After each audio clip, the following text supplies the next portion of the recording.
we have is called a line plot. You also have probably seen it or heard of it called a dot plot. And what it does is it shows the number of times each value occurs in a data set.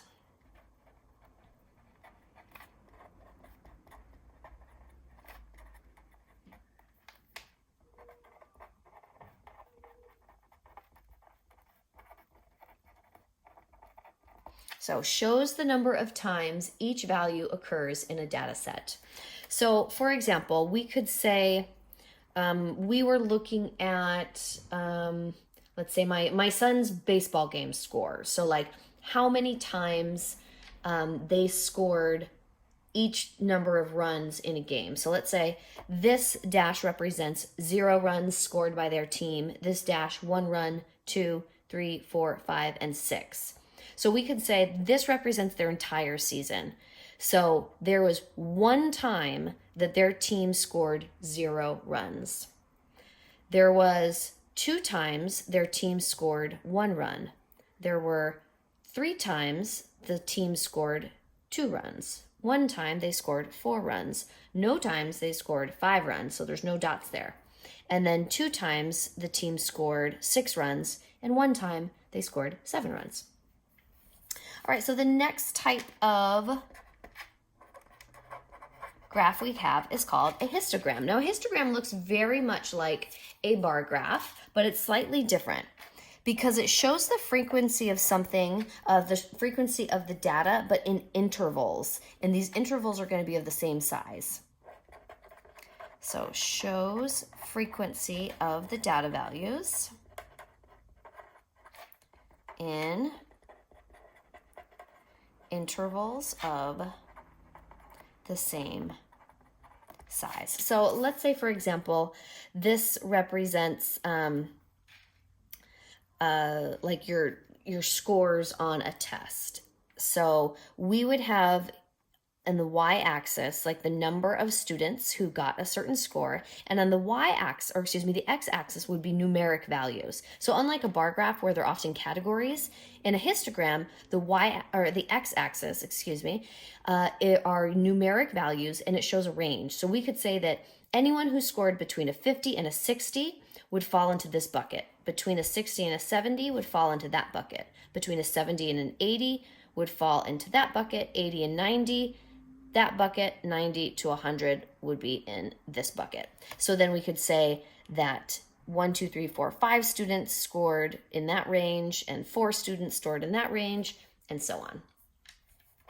All right, the next type of graph we have is a scatter plot. Now, a scatter plot shows the relationship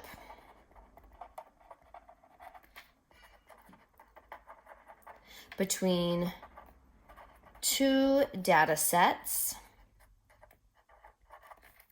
by using ordered pairs on a coordinate plane. Wow, that was really messy. Okay, so I'll read that again. Shows the relationship between 2 data sets by using ordered pairs on a coordinate plane. So here you can see the coordinate plane. So you have the x-axis and the y-axis, and we want to see the relationship between how it falls. So this might be, let's say, on one axis represents the temperature, and on the y-axis represents the sales of ice cream cones. So we can see what is the relationship between the temperature and how much ice cream is sold on any given day. So as the temperature gets hotter, we can see more ice cream is sold. So we can say that there's a positive correlation between temperature and ice cream sales. All right, the next one and last one is called a box and whisker plot. Now, this type of graph, it's called that because it always has a box in the middle, and then we'll have these little guys here on the outside. So the purpose of this type of graph is that it shows the variability of a data set by using quartiles. Quartiles just means you are breaking up the data set into quarters, and it lets you know what would then be the maximum, what would be the maximum, the minimum, and the median, and then what is then going to be the interquartile amounts. So it breaks the data set up that way.